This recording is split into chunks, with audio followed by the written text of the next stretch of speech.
Doctor Narayana group of institutions and iCreate degree college 100% placement మీ భవిష్యత్తుకి మాది భరోసా. నమస్కారం, welcome to iDream. Health talks with Vijitha కార్యక్రమానికి స్వాగతం. ప్రస్తుతం మనతో పాటు ఉన్నారు general consultant doctor V Aditya Ranganath garu. ఇప్పుడు వారితో మాట్లాడేద్దాం. నమస్తే అండి. నమస్తే అండి. ఎలా ఉన్నారు? బాగున్నాను మ్యామ్, థ్యాంక్ యూ. అయితే షుగర్ చాలా పెద్ద సమస్యగా మారిపోతుంది. చిన్నపిల్లల నుంచి పెద్దవాళ్ళ వరకు చాలా మందిలో చూస్తున్నాం. ఆహార రీత్యా కొంతమందికి వస్తే, జెనెటిక్స్ పరంగా కొంతమందికి, ఏదేమైతేనేంటి అందరిలో ఈ సమస్య అయితే ఎక్కువగా. ఇంట్లో నలుగురు ఉంటే ఇద్దరికి ఈ సమస్య చూస్తూనే ఉన్నాం. ఒకవేళ షుగర్ని రివర్స్ చేయాలి అంటే గనక అవకాశం ఉందంటారా? ఉంటే గనక ఆ టిప్స్ ఏంటో తెలియజేయండి. సో ఇప్పుడు డయాబెటీస్ వచ్చింది, లేకపోతే బీపీ వచ్చింది, థైరాయిడ్ వచ్చింది, లేకపోతే వాట్ ఎవర్, ఇదివరకు మనం విన్నది ఏంటి అని అంటే ఒక్కసారి వస్తే లైఫ్ లాంగ్ అది తగ్గడానికి ఆస్కారం లేదు. సో మనం ఏం చేయొచ్చు, కంట్రోల్లో పెట్టుకోవాలి. సో డ్రగ్స్, అదే మన మెడిసిన్ తీసుకుంటాము రెగ్యులర్గా, ఆపకుండా తీసుకుంటే కంట్రోల్లో ఉంటుంది కాబట్టి భయపడాల్సిన అవసరం లేదని చెప్పారు. అయిపోయింది, అది అక్కడతో అయిపోయింది. బట్ ఇప్పుడు రీసెంట్ అంటే చాలా ఇయర్స్ నుంచి మనకి తెలిసిందే ఏంటి అని అంటే వీటన్నిటిని కూడా మనం రివర్స్ బ్యాక్ చేసుకోవచ్చు. కాకపోతే ఆ పద్ధతి తెలియక, చాలా మంది అవేర్నెస్ లేక ఇంకా అదే భయంతో ఇప్పటికీ ఉన్నారు. అంటే ఒక్కసారి వస్తే తగ్గదు, మనం ఖచ్చితంగా టాబ్లెట్స్ మీద బ్రతకాలి లైఫ్ లాంగ్. సగం ఆ థాటే ఇంకా అనారోగ్యం తీసుకొస్తుంది అనమాట. సో అసలైన నిజం ఏంటి అని అంటే డయాబెటీస్ని కూడా మనం రివర్స్ చేసుకోవచ్చు ఖచ్చితంగా. అంటే నేను చెప్తుంది రివర్స్ అంటే పూర్తిగా డయాబెటీస్ అసలు లేకుండానే మనం ఫర్దర్గా మనం జీవించవచ్చు, మన లైఫ్ లీడ్ చేయొచ్చు. అవకాశం ఖచ్చితంగా ఉంది. అంటే ఆరోగ్య సూత్రాలు పాటించడం వల్ల ఏంటండి మరి అవి? సో మెయిన్గా ఇప్పుడు డయాబెటీస్ రావడానికి కారణం ఒకటి ఇన్సులిన్ రెసిస్టెన్స్. సరే, ఇన్సులిన్ రెసిస్టెన్స్ అంటే ఏం లేదండి, ఇప్పుడు మనం ఎక్కువసార్లు తీసుకుంటాం, డే మొత్తంలో ఎక్కువసార్లు తినడం, లేదా ఏదైనా మధ్యలో గ్యాప్స్లో మళ్ళీ ఇప్పుడు లంచ్, డిన్నర్, పొద్దున్న బ్రేక్ఫాస్ట్కి మధ్యలో మళ్ళీ ఏదైనా టీ, ఏదో కాఫీ అలవాటు ఉంటుంది, లేదంటే ఇంకేదైనా స్నాక్స్ తింటాం. ఇలాంటి అలవాటు ఎక్కువ అయిపోయి ఏంటి అని అంటే మనం ఏది తిన్నా ఏది తాగినా, అంటే వాటర్ తప్పిస్తే మిగిలిన ఏం తీసుకున్నా మన బాడీలో ఇన్సులిన్ ప్రొడక్షన్ జరుగుతుంది. సో టైప్ 2 డయాబెటీస్ అంటాం ఏంటి, ఇన్సులిన్ ప్రొడక్షన్ ఉంటుంది మన బాడీలో, జనరేట్ అవుతుంది, కానీ ఆ కణాలు సరిగ్గా ఇన్సులిన్ని యూజ్ చేసుకోలేకపోతున్నాయి. దాన్ని టైప్ 2 డయాబెటీస్ కింద పరిగణిస్తున్నారు. ఒకవేళ ఇన్సులిన్ ప్రొడక్షనే లేదు బాడీలో, మన ప్యాంక్రియాస్ సరిగ్గా పనిచేయట్లేదు, అందులో ఐలెట్స్ ఆఫ్ లాంగర్హాన్స్ అని ఒక కణాలు ఉంటాయి, దాని నుంచే మనకి ఇన్సులిన్ వస్తుంది. సో ఇన్సులిన్ సరిగ్గా ప్రొడక్షన్ లేదు అని అంటే అది టైప్ 1 కింద మనం పరిగణిస్తున్నాం. చిన్నపిల్లల్లో కూడా టైప్ 1 అది చూడొచ్చు. సో ఇప్పుడు ఇన్సులిన్ ప్రొడక్షన్ జరిగి మనం తిన్న ప్రతిసారి మన గ్లూకోజ్ లెవెల్స్ ఏదైతే ఉందో అది మేనేజ్ చేయడానికి ఇన్సులిన్ ప్రొడక్షన్ జరిగి, అంటే స్పైక్ అయ్యి అది కంట్రోల్ తీసుకొచ్చి మళ్ళీ అది ఇన్సులిన్ తగ్గి, ఆ స్పైక్ తగ్గి మళ్ళీ మనం తింటున్నాం, మళ్ళీ పెరుగుతుంది కదా. ఇలా అస్తమానం పెరిగి తగ్గడం వల్ల మన బాడీ అలవాటు పడిపోతుంది ఆ ఇన్సులిన్, సెట్ అయిన ఇన్సులిన్ లెవెల్కి. సో ఇన్సులిన్ రెసిస్టెన్స్ వచ్చేస్తే ఏమవుద్ది, ఇదే గ్లూకోజ్ని, అంటే రోజువారీ తినే సేమ్ అదే మోతాదు ఒక గ్లూకోజ్ని మనకి ఇప్పుడు మెటబలైజ్ చేయాలి అని అంటే ఇన్సులిన్ ఈ మోతాదుకి మించి ఇంకా ఎక్స్ట్రా ప్రొడక్షన్ జరగాల్సి వస్తుంటుంది అనమాట. అంటే ఈ లెవెల్కి అది కంట్రోల్కి రావట్లేదు, దాన్నే ఇన్సులిన్ రెసిస్టెన్స్ అంటున్నాం. సో మనం చేయాల్సిన పని ఏంటి అంటే ఇన్సులిన్ రెసిస్టెంట్ తగ్గించి ఇన్సులిన్ సెన్సిటివిటీని మనం పెంచుకోవాలి ఒకటి. తర్వాత ఆహారంలో చిన్న మార్పులే, అంటే ఇప్పుడు డయాబెటీస్ మనం ఇది చేయాలి అని అంటే సరే ఏముంది రైస్ మానేయండి అని చెప్తారు, అంతే కదా, మాకు చాలా ఇబ్బంది, మేము చేయలేము అని అంటారు. అలా ఏం కాదు, కొన్ని పద్ధతులు ఉన్నాయి, నేను చెప్తాను ఇప్పుడు ఖచ్చితంగా. అది పాటిస్తే ఏకంగా డయాబెటీస్ చక్కగా కంట్రోలే కాకుండా రాబోయే రోజులు, అంటే మీకు ఫస్ట్ 3 months 4 months కంట్రోల్ తెచ్చుకుంటారు. ఆ పైనుంచి మనకి టార్గెట్ ఏంటి అని అంటే మనం వాడుతున్న మెడిసిన్ నెమ్మదిగా డోస్ తగ్గించుకోగలగాలి. అంటే తగ్గించగలగాలి అంటే ఆటోమేటిక్గా మనకి లెవెల్స్ తగ్గితే యాజ్ ఏ మీ డాక్టర్ కానీ మేము కానీ తగ్గించగలుగుతాం కదా. తగ్గించిన తర్వాత దీన్ని పూర్తిగా రివర్స్ బ్యాక్ చేసుకొని నార్మల్ లైఫ్, అంటే ఆ ఫుడ్ని తీసుకుంటూ చక్కగా మనం ఎలాంటి ట్రీట్మెంట్, అంటే ఈ డ్రగ్స్ తీసుకోకుండా ఉండడం. మళ్ళీ అది తగ్గిపోయిన తర్వాత మళ్ళీ పంచదార తినేస్తాం, మైదా పిండి తినేస్తాం, గోధుమ పిండి తినేస్తాం, లేకపోతే ప్రాసెస్డ్ ఫుడ్ తినేస్తాం. అంటే అసలు అదే మెయిన్ ప్రాబ్లం. అంటే high saturated fats, high carbohydrates ఉండడం వల్లనే మనకు వస్తుంది. ఇది వరకు వాళ్ళకి, అంటే మన పెద్దలకి అప్పట్లో ఎందుకు రాలేదంటే వాళ్ళు ఇవేం తీసుకోలేదు కాబట్టి వాళ్ళకి రాలేదు. సో మనం అది ఫుడ్డే ఇది ఫుడ్డే కదా, ఏదో నార్మల్ లైఫ్, అంటే తగ్గిన తర్వాత మళ్ళీ తినేవచ్చు అన్న వాళ్ళకి ఇది ఆన్సర్ చెప్తున్నా. సో అది కాదు, నార్మల్గా మీరు రైస్ తీసుకోవచ్చు, రైస్ పూర్తిగా మానే అవసరం లేదు, కాకపోతే రైస్తో పాటు కొన్ని తీసుకోవాల్సి ఉన్నాయి. సో చూడండి సింపుల్ టెక్నిక్, హై కార్బోహైడ్రేట్స్ తీసుకోకూడదు, హై కాంప్లెక్స్ కార్బోహైడ్రేట్స్ తీసుకోకూడదు, తర్వాత హై సాచురేటెడ్ ఫ్యాట్స్ తీసుకోకూడదు. సో ఇవి తప్పిస్తే మరి మిగిలిన ఆప్షన్ ఏంటి? కొంతమంది ఇక్కడ ఏం చేస్తారంటే కార్బోహైడ్రేట్స్ తీసుకోకూడదు అన్నారు కాబట్టి పూర్తిగా కార్బోహైడ్రేట్స్ని తగ్గించేస్తున్నారు, అంటే నో కార్బోహైడ్రేట్ ఫుడ్ అంటారు, అలా వెళ్ళిపోతున్నారు, కీటో డైట్స్ అని. అలా వద్దు. అలా అయితే ఏమవుతుందంటే మనకి ఇన్ని సంవత్సరాలు లేదా ఇన్ని జనరేషన్స్గా మనకి బాడీకి కార్బోహైడ్రేట్స్ అలవాటు, సో దాని డైజెషన్ అలవాటు, సో అక్కడి నుంచి మళ్ళీ అది బ్రేక్ డౌన్ అయ్యి గ్లూకోజ్ కింద మనకి కన్వర్ట్ అవుతుంది, మనకి శక్తిని ఇస్తుంది, బాగుంది. మీరు తినడం మానేస్తే ఒకటి మీకు కూడా బాడీకి అది కొత్తది ఏంటంటే కార్బోహైడ్రేట్స్ అసలు అది డైజెషన్ చేసే ఒక పద్ధతే మర్చిపోద్ది మన బాడీ. సో రేపు పొద్దున్న నార్మల్ సింపుల్గా కార్బోహైడ్రేట్స్ తీసుకున్నా దానికి చాలా కష్టపడాల్సి వస్తుంది.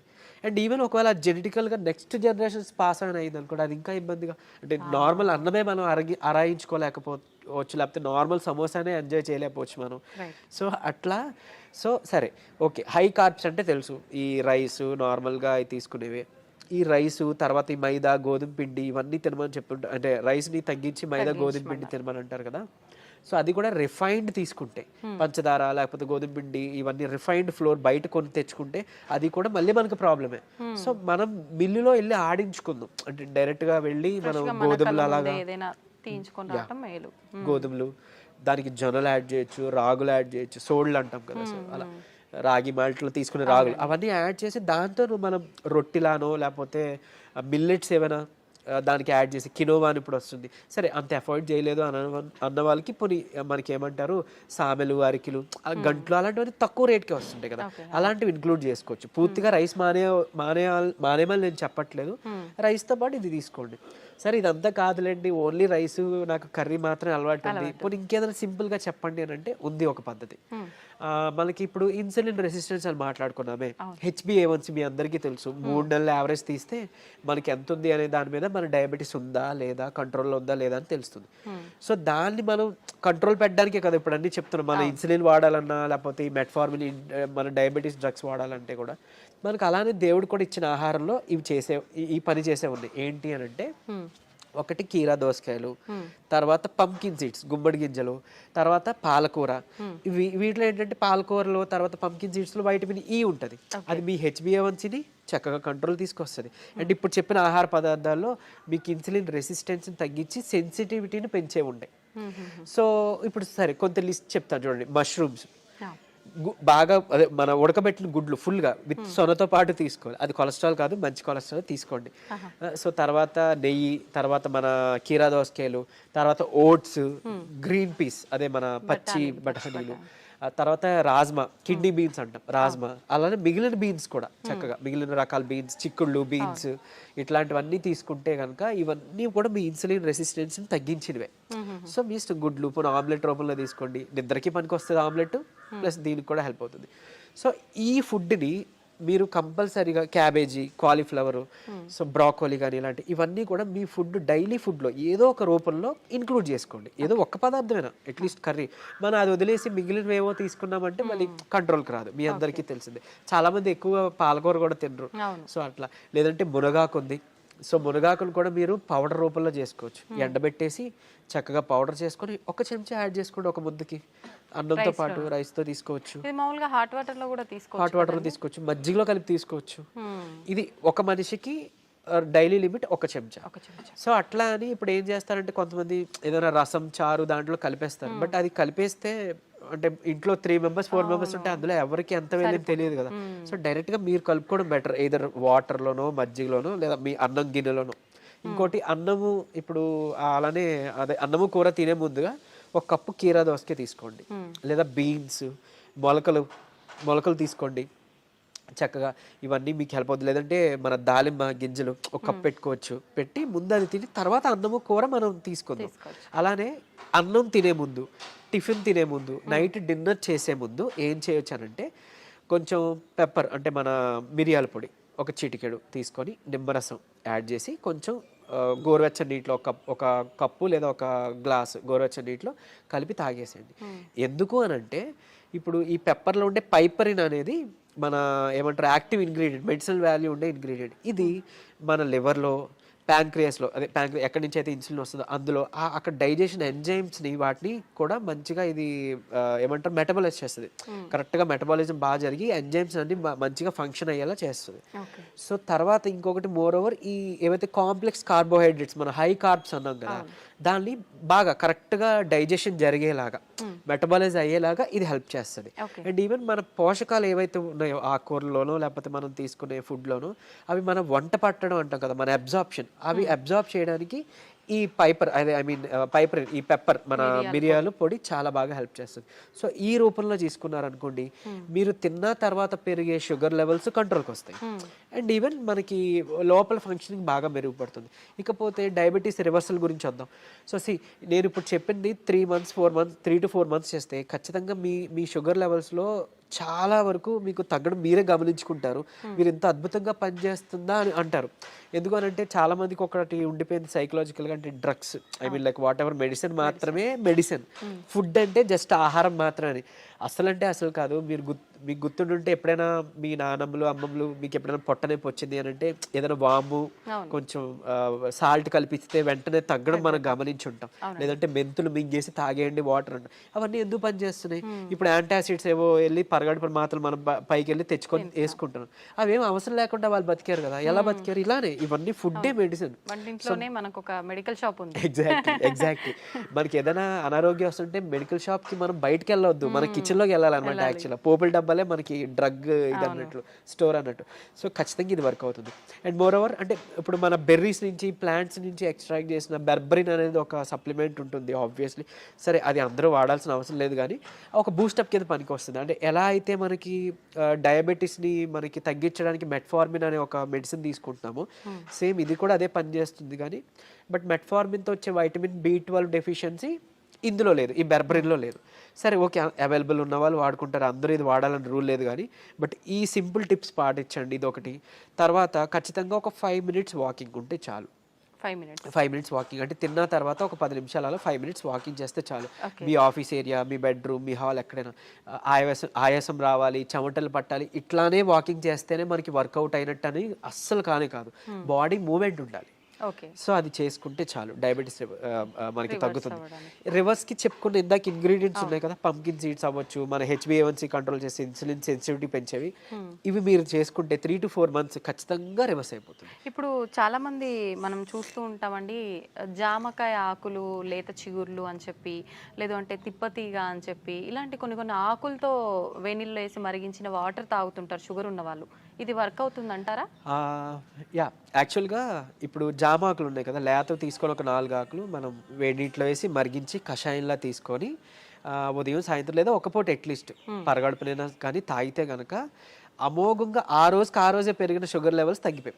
సో నేను ప్రీవియస్ వీడియోలో జామాకులు కషాయం గురించి చెప్పినప్పుడు చాలా మంది ఫోన్ చేసి అంటే ట్రై చేసి చక్కగా ఫస్ట్ నమ్మారు, ట్రై చేసి ఒక 2 daysలో వాళ్ళు ఫోన్ చేసి సార్ అంటే మాకు 1 day 2 dayలోనే ఇంత బాగా పనిచేస్తుంది, కంటిన్యూ చేయొచ్చు అంటారా, ఎక్కువ కాలం అన్నారు. బేసిక్గా చేయొచ్చండి, చేసుకోండి అని చెప్పారు. సో ఈవెన్ అది వాళ్ళకి ఏంటంటే డయాబెటీస్ ఎక్కువ, షుగర్ లెవెల్స్ ఎక్కువ ఉండడం వల్ల కొంతమందికి నిస్సత్తువ నీరసంగా ఉంటుంది కదా, దాన్ని కూడా ఇది మనకి జామాకులు బాగా హెల్ప్ అవుతుంది. జామకాయ తినొచ్చు, బొప్పాయి తినొచ్చు, అట్లనే జామాకులు కషాయం బాగా హెల్ప్ అవుతుంది, తీసుకోవచ్చు. తిప్పతీగ కూడా తీసుకోవచ్చు. బట్ తిప్పతీగ చాలా మంది తెలియక కోవిడ్ టైంలో అంటే ఇప్పుడు వైరస్ నుంచి బయటపడాలని తెలియక చాలా మంది ఓవర్ డోసెస్లో తీసుకుని విత్ ఇన్ 15 daysలో వాళ్ళ లివర్ మొత్తం డ్యామేజ్ అయ్యి ఎమర్జెన్సీ వార్డులో అడ్మిట్ అవ్వడం, చనిపోవడం జరిగింది. కానీ నేను ఇక్కడ చెప్పే ఒక ముక్క, తిప్పతీగ ప్రాబ్లం కాదు, ఓవర్ డోస్ ప్రాబ్లం. కాబట్టి తిప్పతీగని మనం ఇప్పుడు ఒకవేళ ఒక లైక్ 1 inch తీసుకున్నాం అనుకోండి, ఆ రూట్ ఏదైతే ఉందో దాన్ని బాగా బాయిల్ చేసి మనం దాన్ని తాగొచ్చు. దాంట్లో కొంచెం ఉసిరి పొడి యాడ్ చేయొచ్చు, లేదంటే మునగాకు యాడ్ చేసుకోవచ్చు 1/2 spoon అట్లా. ఇలాగా మనం తీసుకున్నాం అనుకోండి మనకి మంచిగా బెనిఫిటే.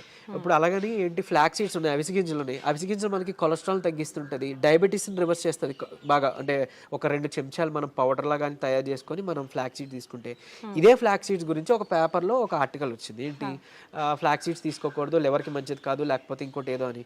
కరెక్టే, ఏదైనా అతిగా తీసుకుంటే మనకి ఫుడ్ అయినా ఆబ్వియస్లీ కదా. సో అంతే, అది పట్టుకొని ఉండొద్దు. అరే ఇప్పుడు తిప్పతీగ ఏదో ప్రాబ్లం, సరే తిప్పతీగ పక్కన పెడతాయి, అట్లీస్ట్ ఫ్లాక్ సీడ్స్, ఉసిరికాయ, ఫ్లాక్ సీడ్స్, లేకపోతే మన ఏమన్నా మన పెప్పర్, సో ఇట్లాంటివి ఉన్నాయి కదా, వీటి వల్ల ఏం చేయటం జరగదు. డ్యామ్ షూర్ మంచిదే. సో లిమిట్లో తీసుకోండి. ఇంకోటి ఫ్లాక్ సీడ్స్ గురించి ఇప్పుడు మాట్లాడుకున్నాం కాబట్టి చాలా మంది తెలియక దాన్ని పౌడర్ చేసి స్టోర్ చేసుకుంటున్నారు. వద్దు, అది ఏంటి అంటే ఆక్సిజన్కి సెన్సిటివ్ అనమాట, ఎయిర్ సెన్సిటివ్ యాక్చువల్గా. దీన్ని మనం ఎంత ఎయిర్ టైట్ దీంట్లో స్టోర్ చేసుకున్నా, ఎంత అమోఘంగా పనిచేస్తుందో ఇది అంత చేడ్ చేస్తుంది స్టోర్ చేస్తే. ఆక్సిడైజ్డ్ అయిపోయి మనం ఎంత ఇది చేసినా అది అయిపోతుంది. సో ఫ్రెష్గా తయారు చేసుకోండి. ఒక 2 చెంచాలు చిన్న మిక్సీ గిన్నెలో మాత్రం అవుతుంది, పెద్ద మిక్సీ గిన్నెలో అవ్వదు. సో చేసుకొని మీరు బటర్ మిల్క్లో మిక్స్ చేసుకోవచ్చు. కొలెస్ట్రాల్ తగ్గుతుంది, డయాబెటీస్ రివర్సల్కి హెల్ప్ అవుతుంది. అండ్ ఈవెన్ మనకి బయట బనానా ఫ్లోర్ అని దొరుకుతుంది, అరటి దీని నుంచి తీసిన పిండి. సో అది ఆన్లైన్లో వాటిలో అవైలబుల్, దాన్ని తెచ్చుకోండి. ఒక చెంచా చక్కగా బటర్ మిల్క్ దీంట్లో మిక్స్ చేసుకోండి. ఈ ఫ్లాక్ సీడ్స్ని మిక్సీలో పౌడర్ చేసుకోండి, పరగడుపునే తాగండి. మీకు డయాబెటీస్ని రివర్స్ చేయడానికి హెల్ప్ అవుతుంది. ఎందుకు అని అంటే రెసిస్టెన్స్ స్టార్చ్ అదన్నీ ఉంటేనే మనకి యూజువలీ చాలా ఇదనమాట. సో డయాబెటీస్ రివర్స్ చేయడంలో ఈ అరటి ఫ్లోర్ ఏదైతే ఉందో అమోఘంగా పనిచేస్తుంది. ఒక్క చెంచా చాలు, మీరు తినే దాంట్లో ఎందులో కలుపుకోవచ్చు. ఈవెన్ ఏమంటారు, మీరు తినే ఏదైనా అట్టు రొట్టెలో వేసుకోండి, లేదంటే ఇలా బటర్ మిల్క్లో మిక్స్ చేసుకోండి. ఇది ఖచ్చితంగా మీ డయాబెటీస్ రివర్సల్కి హెల్ప్ అవుతుంది. సో ఎందుకు, ఇన్సులిన్ రెసిస్టెన్స్ మనకి మెయిన్గా రివర్స్ అవుతుంది కదా, అంతే. ఇదే సీక్రెట్ ఫార్ములా, ఇది నమ్మి చేయండి. నిజంగా చెప్తున్నా, మీరు ఇయర్స్ డ్రగ్స్ అది వాడాల్సిన అవసరం లేదు. అండ్ ప్రీవియస్గా ఒక వీడియోలో నేను చెప్పాను, లైక్ పరగడుపున ఒక చెంచా కలబంద గుజ్జు తీసుకోండి అని. అది నేను ఎక్కడో మెడికల్ క్యాంప్కి వెళ్ళినప్పుడు ఒక ఆవిడ నా వీడియో చూసారంట, ఆవిడ కంట్రోల్ అయింది. సో మీరు ఇదివరకు వాడేవారు కదండి ట్యాబ్లెట్, ఈ నెల చాలా వరకు తగ్గింది. ఏం చేశారంటే, మీ వీడియో చూసాను సార్, యాక్చువల్గా కలబంద గుజ్జు చెప్పారు, పరగడుపును తీసుకోవడం మొదలు పెట్టాను, నాకు ట్యాబ్లెట్ తగ్గిపోయింది, సగానికి సగం డోస్ తగ్గిపోయింది. And with in next 2nd or 3rd monthలో ఆవిడకి పూర్తిగా నేను ఆపేశాను, ట్యాబ్లెట్ తీసుకోవాల్సిన అవసరం లేదు, ఆవిడకి డౌన్ అయిపోతుంది. సో అంత బాగా పనిచేస్తాయి మనకి దేవుడు ఇచ్చిన ఇవన్నీ మెడిసిన్సే. సో ఇందులో చెప్పింది ఏదైనా వాడుకోండి. మీకు ఏం పని చేసిందో కమెంట్లో చెప్పండి. సో మిగిలిన వాళ్ళకి ఇన్స్పైరింగ్గా ఉంటుంది. అండ్ ఏది పని చేయలేదో లైక్ నాకు తెలిసినప్పుడు నేను సజెస్ట్ చేయగలుగుతాను మీకు ఆల్టర్నేట్గా. ఓకే, థ్యాంక్ యూ అండి. నిజంగా చాలా యూస్ఫుల్ టిప్స్ అనేది తెలియజేయడం జరిగింది. నమస్తే.